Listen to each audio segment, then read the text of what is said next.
basis most days. If we go into sitting, as you've alluded to, modern life, both our food and our movement can be compromised by this making life easier all the time. Yeah. So I know you recently did a conference called Health Unplugged, and I wanted to be there. Unfortunately, I couldn't make it in the end, but there were some pictures on Twitter where you had people standing during the thing, and I was like, bang, Darryl's on the non-sitting thing. So that's why I immediately, right, I've got to speak to Darryl about non-sitting. So tell me about why you made people stand during the conference. Yeah, I mean, during that presentation, I actually talk about the benefits of not being sedentary. And what's quite striking is that even when you're talking about being time, we're kind of time poor, especially when it comes to doing stuff that we want to do.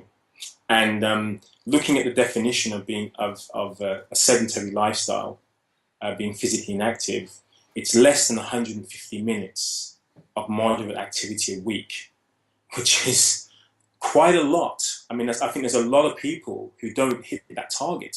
I mean, that's elevated heart. It's not just going for a walk. That's like elevated heart rate. That's getting out of breath. That's breaking a sweat. Yeah. At 150 minutes a week. So if you do less than that, you're basically physically inactive, according to the World Health Organization. Okay. Yeah. And if you're less than 150 minutes a week, there are a whole host of health issues that can occur. And it does also include a couple of days of resistance work as well, of strength in that definition. So yeah, it's just kind of like, hold on a second. If I'm spending most of my time sitting, 8 to 10 hours a day behind a desk, only get up to go to the toilet, maybe to go, grab a sandwich for lunch, just to get back to the desk and eat my sandwich at my desk, I'm being encouraged and coerced to be even more physically inactive than I would choose, than what I would personally choose. And so getting people to stand, getting people to recognize that actually sitting in a chair shouldn't be the default. Yeah. That shouldn't be the norm.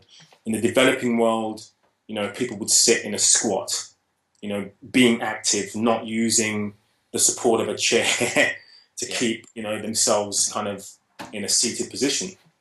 And that's what I was trying to basically demonstrate. It's like, guys, we're at a conference all day, and even though you're told sitting is new smoking, sitting is new, sitting kills. That's what we're kind of told nowadays. We still spend all of our day sitting, even in a conference about the paleo lifestyle. So yeah, it's kind of like, guys, let's get up. Let's actually, do what you were designed to do, like to spend some time standing, moving on your feet. Yeah. And yeah, I think it's really important. I think non-sitting, as you mentioned, I think is extremely important. Yeah. And it's just, there's some really good research about an enzyme, a lipoprotein lipase, which basically affects metabolism, fat metabolism, when you're sitting. And so basically, when you sit, that lipoprotein is deactivated, and so you tend to increase, levels of body fat, especially around the middle.